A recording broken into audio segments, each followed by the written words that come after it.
इस मैराथन दौड़ में फिर हम शामिल होते हैं और ये नए ऑर्गेनिक केमिस्ट्री के क्वेश्चंस हैं। इन्हीं ऑर्गेनिक केमिस्ट्री के क्वेश्चन के साथ हम अपनी मैराथन दौड़ शुरू करते हैं, क्योंकि एग्ज़ाम पास में है तो आपके लिए वो क्वेश्चन सेलेक्ट करके लाता हूँ जो क्वेश्चन वाकई में आने की उम्मीद है। ये मेरा वादा है कि अगर मेरी 155-56 वीडियोज़ जो पड़ी हैं उन्हें आप देखते हैं तो मैं इस बात की गारंटी लेता हूँ कि नंबर ऑफ़ क्वेश्चन आप मैक्सिमम दूसरों से करके आएंगे, ये 100% श्योर है। तो समय वेस्ट ना करिए, क्वेश्चन पहला पढ़ लेते हैं कि acetophenone can be reduce to the ethyl benzene, यानी कि कीटोन, यहाँ पर कीटोनिक ग्रुप लगा हुआ है। और कीटोनिक ग्रुप जो होता है कार्बोनाइल ग्रुप को कन्वर्ट करना होता है तो या तो क्लीमेंसन रिडक्शन होता है या वुल्फ क्रिस्टल रिडक्शन होता है। ये दो बहुत ही इंपॉर्टेंट हो जाते हैं कार्बोनाइल ग्रुप को कन्वर्ट करने के लिए। तो दोनों ऑप्शन ये सही है और दोनों के लिए फिर ऑप्शन सी बन जाता है, first and second. Neopentyl chloride react with the benzene, neopentyl chloride benzene से जब रिएक्शन करता है AlCl3 के प्रेजेंस में। बहुत ही बढ़िया क्वेश्चन है ये, मैंने नियोपेंटाइल वाली अपनी वीडियो ऑर्गेनिक की जो वीडियो डाली, इलेक्ट्रोफिलिक जो एडिशन रिएक्शन की मैंने वीडियो डाली, उसमें बताया हुआ है कि ये नियोपेंटाइल ग्रुप इस तरीके से जुड़ जाता है। यानी कि नियोपेंटाइल आप समझ रहे हैं कि ये कंपाउंड लिया, इधर हमने CH3 लगाया, इधर भी हमने CH3 लगाया और इधर हमने C2H5 लगा दिया, तो 2 3 4 5 कार्बन और ये बेंजीन से जोड़ना है।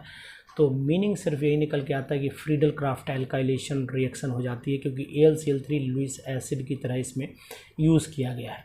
तो ये क्वेश्चन थे और नेक्स्ट सीरीज़, इसी सीरीज़ में हम क्वेश्चन नेक्स्ट रखते हैं आपके सामने। बहुत ही अच्छे क्वेश्चन है, इनको देखिएगा ज़रा। क्वेश्चन नंबर है आपके सामने, ये थोड़ा सा हल्का सा हिल गया है कैमरा को खींचते समय।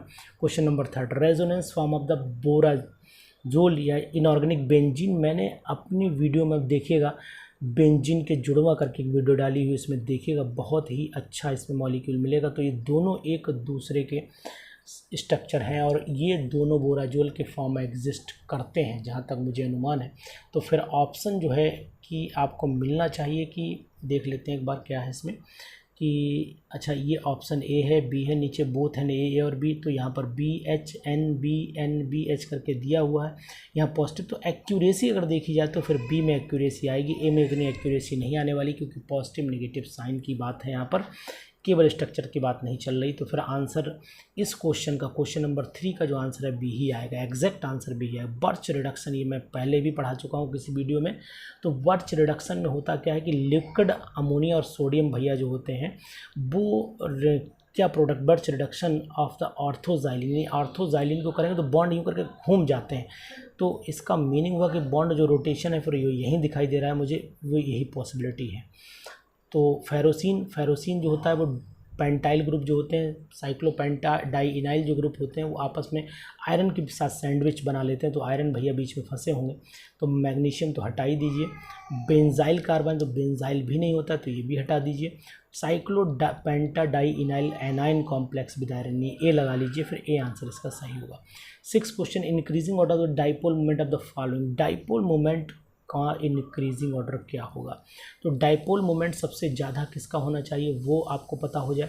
आपको स्ट्रक्चर से मैं समझाने की कोशिश करता हूँ कि डाइपोल मोमेंट ज़्यादा किसका आना चाहिए। ये मैंने Cl लिया, यहाँ पर Cl लगा दिया, यहाँ पर Cl लगा दिया, ये अपनी तरफ इलेक्ट्रॉन खींचेगा, ये अपनी तरफ खींचेगा, ये कंडीशन बनने वाली है। जबकि NO2 की कंडीशन जो होती है वो NO2 हमेशा इलेक्ट्रॉन अपनी तरफ खींचेगा, तो ऐसे।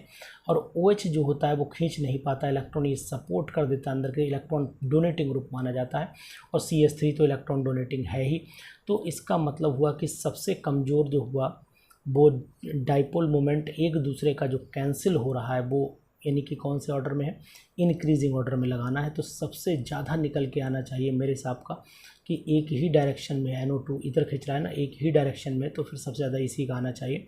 सेकंड वाले का सबसे ज़्यादा आएगा, थर्ड वाले का उससे कम आएगा, क्योंकि ये बेंजीन रिंग में जा रहा है, अंदर की तरफ जा रहा है, और लास्ट में ये एक क्लोरीन वाले एक दूसरे को कैंसिल करने की टेंडेंसी हो सकती है। तो आंसर फिर अगर देखें तो फर्स्ट तो पॉसिबल है नहीं, इसका डाइपोल मोमेंट ये है, और ये हालांकि अगर एकदम सामने होता तो ज़ीरो हो जाता। अगर ऐसे कंडीशन होती तो ये पॉसिबिलिटी ज़ीरो की हो जाती, ये ज़ीरो हो जाता, लेकिन ऐसा है नहीं इसके अंदर।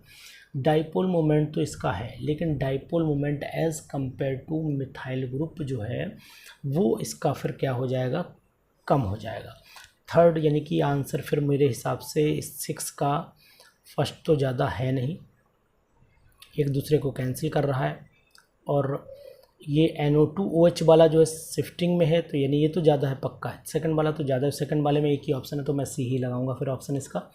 विच sigma complex has the least energy, किस में लीस्ट एनर्जी होगी सिग्मा कॉम्प्लेक्स में? तो NO2 ग्रुप जो होता है वो स्टेबलाइज यानी डिस्टेबलाइज करता है बेंजीन को, डीएक्टिवेट करता है कार्बोकैटायन को, है ना। तो इसका मतलब है कि जो हाँ NO2 डीएक्टिवेट कर रहा होगा कार्बोकैटायन का, वही आंसर इसका फिर सही हो जाना चाहिए। लीस्ट मतलब वही हो जाएगा ना, लीस्ट एनर्जी उसको लिए चाहिए होगी। तो फिर इसका मतलब है यहाँ पर कार्बोकैटायन जो है वो ये इस कंडीशन में मैं यहाँ पर ये जो है ऐसे इलेक्ट्रॉन खींचेगा। अगर हम NO2 ऐसे बनाएं तो ये इलेक्ट्रॉन अंदर से खींचेगा, यानी ये बाहर जाएगा बॉन्ड। तो फिर स्टेबलाइजेशन यहाँ पर पॉसिबिलिटी थोड़ी कम की लग रही है। तो मेरे हिसाब से फिर आंसर जो है सी आना चाहिए, है ना।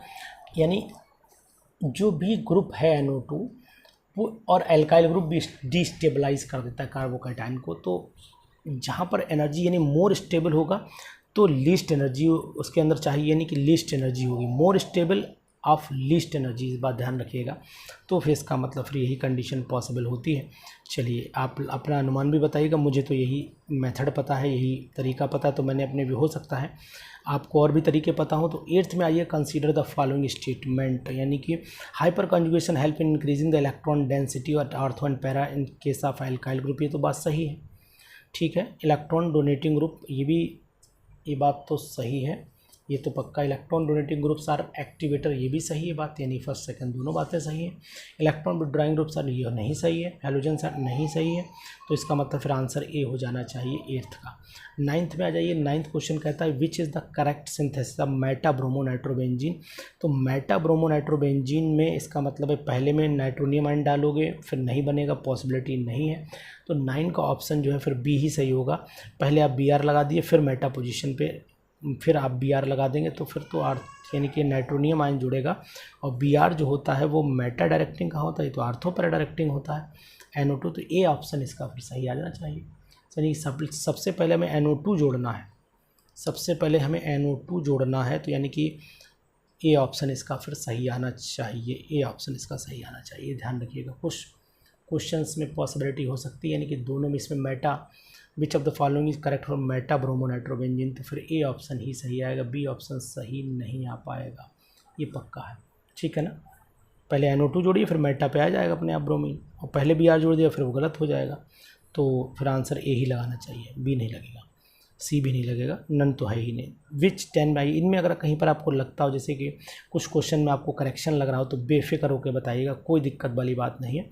Which can be prepared from the nitrobenzene by SE reaction, यानी कि जो एलिमिनेशन रिएक्शन है और सब्स्टिट्यूशन एलिमिनेशन रिएक्शन है उसमें क्या पॉसिबिलिटीज़ हो सकती हैं। तो 10 वाला क्वेश्चन देखते हैं।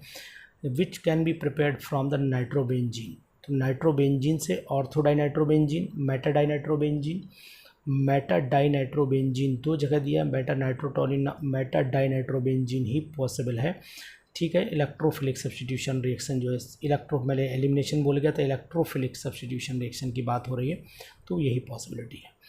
Ease of the nitration in increasing order of the following, nitration किसका बढ़िया हो जाएगा इंक्रीजिंग ऑर्डर में आपको लगाने, क्वेश्चन अच्छा है, देखिएगा ध्यान से कि सबसे बढ़िया नाइट्रेशन किसका होना चाहिए। तो मैं आपको बता देना चाहता हूँ, जहाँ पर +R ग्रुप होगा, जो +R ग्रुप होते हैं वो हमेशा बेंजीन रिंग को जो है वो एक्टिवेट कर देते हैं, यानी कि जब बेंजीन रिंग को एक्टिवेट करेंगे और कैटायन को डिस्टेबलाइज भी कर सकते हैं, बात ध्यान रखिएगा। प्लस जो R ग्रुप होते हैं, +R मतलब रेजोनेटिंग, यहाँ पर बात रेजोनेटिंग जो RL इंक्रीज़ करते हैं जो, यानी R का मतलब यहाँ ध्यान रखिएगा, मैं R जो बोल रहा हूँ यहाँ रेजोनेंस ग्रुप की, रेजोनेंस इफेक्ट की। +R ग्रुप्स जो होते हैं वो हमेशा एक्टिवेटर होते हैं और बेंजीन को एक्टिवेटर, -R जो होते हैं वो हमेशा डीएक्टिवेटिंग ग्रुप माने जाते हैं, बात ध्यान रखिएगा। तो फिर आंसर इसका जो आना चाहिए डीएक्टिवेटिंग ग्रुप और एक्टिवेटिंग ग्रुप, देख लीजिए इसके अंदर सेकंड वाले में देखिए ये एक्टिवेट करेगा, ये डीएक्टिवेट करेगा, तो इसे आप लास्ट में ले आइए और तो फिर आंसर आप बी लगा लीजिए धीरे से, बाकी बीच में फिट हो गए अपने आप ही। नेक्स्ट पेज पे आ जाते हैं हम, लास्ट पेज पे है, बहुत ही बढ़िया इस पर भी क्वेश्चंस लाए हुए हैं हम आपके लिए, इन क्वेश्चंस को आप ज़रूर करिए, देखिएगा ध्यान से, विच इज़ अनस्टेबल इंटरमीडिएट, कौन सा इंटरमीडिएट इसमें अनस्टेबल है जनाब। तो अनस्टेबल वाली कंडीशन ये कि भाई जब ये बॉन्ड इधर जाता है, भाई आपको अगर आपने ये देखा हो कि ये बॉन्ड इधर जाता है तो फिर बेंजीन यहाँ पर डबल बॉन्ड आ जाता है ना, तो इसका मतलब ये तो पॉसिबिलिटी है ही नहीं, खट से ये बॉन्ड बाहर चला जाएगा इसको स्टेबलाइज करने के लिए, तो फिर ये इंटरमीडिएट अनस्टेबल बन जाएगा। तो 12 का आंसर फिर आप लोग बी लगाइएगा। यहाँ पर ये पॉसिबिलिटी अगर यहाँ चला जाएगा तो ये पॉसिबिलिटी, यहाँ पर 2 पॉजिटिव लगे हुए हैं ना, ये नहीं होगा, ठीक है, वही है। 13 पे आएगा, in the following oxidation reaction the products are, यानी कि इसमें ये बना, ठीक है, तो in the following oxidation reactions, अच्छा इनका ऑक्सीडेशन कराना है, सॉरी, यानी पहला का ऑक्सीडेशन कराएंगे क्या मिलेगा, सेकंड का ऑक्सीडेशन कराएंगे तो क्या मिलना चाहिए। तो इस क्वेश्चन में हम लोग देख लेते हैं, अगर NH2 ग्रुप का ऑक्सीडेशन कराते हैं तो आप याद करिए जो नेफ्थलीन वाला हमने पढ़ाया उसमें आपको बताया होगा इसका ऑक्सीडेशन से हमेशा थैलिक एसिड बनता है, और इसका कराएंगे तो फिर ये ब्रेक नहीं, ये डीएक्टिवेटिंग ग्रुप लग गया है तो नाइट्रोथैलिक एसिड मिलना चाहिए। तो आंसर फिर यानी कि एक में ये और एक में ये मिलना चाहिए, ठीक है ना। इसके बाद question number next, benzene sulphonic acid is fused with sodium NaOH, तो बेंजीन मिलता है तो 14 वाले में कुछ सोचना नहीं है, तो आप सिंपल सा सोडियम बेंजोएट बनता है, ONA बन जाता है ऊपर, यानी पहले फिनॉल बनेगा फिर NaOH के साथ करना है ना, तो पहले आपका इस तरीके से फिनॉल, यानी फिनॉल की प्रिपरेशन मानी जाती है, तो हम ये ONA वाला ऑप्शन इसमें लगाएंगे, 14 वाला ऑप्शन इसमें लगाना चाहिए। देख लीजिएगा, आप भी बताइएगा कि क्वेश्चन एक बार फिर रिपीट मार लेते हैं, थोड़ा सा मुझे लगा कि पता नहीं, benzene sulphonic acid is treated with fused NaOH, यानी कि फ्यूज्ड NaOH के साथ में इसको, यानी NaOH के साथ में किया गया तो वही सोडियम फिनॉक्साइड बनना चाहिए, ठीक है। बेंजीन बनने के चांस यहाँ पर मुझे नहीं, sodium salt of benzene sulphonic acid लेते तब बन सकता था, चलिए ठीक है।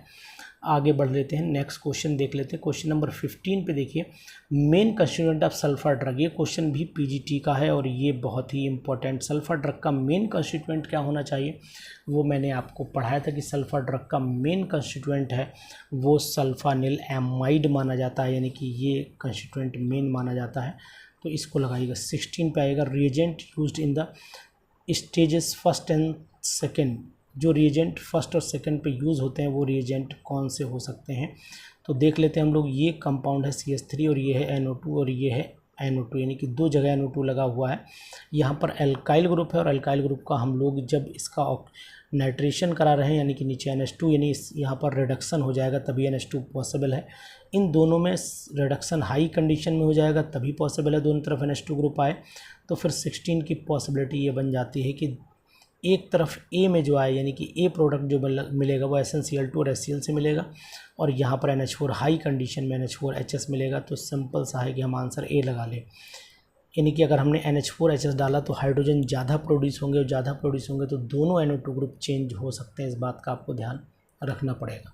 17 में विच इज़ स्टीम वोलेटाइल, इसमें से स्टीम वोलेटाइल कौन है, तो आपको बता देना चाहते हैं कि ऑर्थोनाइट्रोफिनॉल जो होता है वो स्टीम वोलेटाइल माना जाता है। क्यों माना जाता है, क्योंकि इसके अंदर इंट्रामोलिकुलर हाइड्रोजन बॉन्डिंग होती है।